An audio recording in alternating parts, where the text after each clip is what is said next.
बैठक में शामिल हुए वीडी शर्मा। मध्य प्रदेश खासतौर पर बुंदेलखंड क्षेत्र के रेल विकास को लेकर चर्चा हुई है।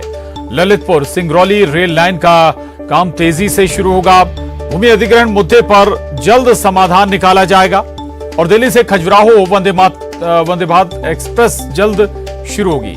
खजुराहो को वर्ल्ड क्लास रेलवे स्टेशन बनाने की प्रक्रिया शुरू होगी। खजुराहो से बनारस और खजुराहो से भोपाल ट्रेन शुरू करने की मांग भी रखी है वीडी शर्मा ने।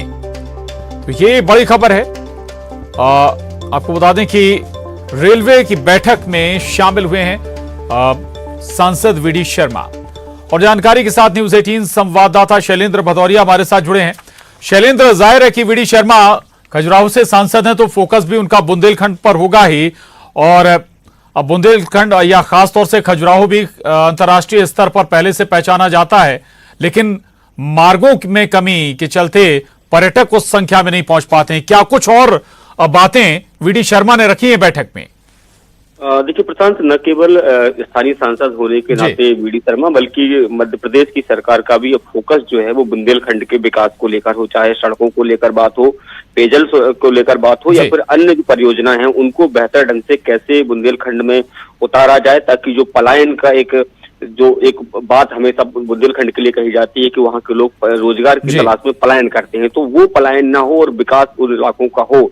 उसी कड़ी में ये रेलवे लाइन को और विस्तार देने की दिशा में आज एक महत्वपूर्ण बैठक दिल्ली में केंद्रीय रेल मंत्री के साथ आयोजित की गई थी, जिसमें बीजेपी के प्रदेश अध्यक्ष और सांसद वीडी शर्मा भी शामिल हुए। तो सबसे महत्वपूर्ण तो ये है कि बुंदेलखंड का सबसे बड़ा स्टेशन के तौर पर जो है खजुराहो को डेवलप करने का प्लान जो है वो तैयार किया गया है कि कैसे वर्ल्ड क्लास स्टेशन खजुराहो को बनाया जाए। इसके अलावा जो जिन इलाकों से लगातार लोग यहाँ पहुंचते हैं, चाहे राजधानी भोपाल की बात हो या दूसरे अन्य बड़े शहर, उनसे खजुराहो की कनेक्टिविटी, रेल कनेक्टिविटी बेहतर हो, इसको लेकर बात हुई है। इसके अलावा ललितपुर और सिंगरौली की रेलवे लाइन का बिछाने का काम किया जा रहा है, लेकिन काफी धीमी गति से है। उसको तेज गति से करने की मांग जो है वो जो वीडी शर्मा के द्वारा की गई है। तो निश्चित तौर पर यकीन मानिए कि जिस तरीके से लगातार बुंदेलखंड को केंद्र सरकार हो या राज्य सरकार हो, तमाम तरह की योजनाओं के माध्यम से आगे बढ़ाने का प्रयास कर रहे हैं, तो उसी दिशा में एक ये बड़ा महत्वपूर्ण कदम माना जा सकता है।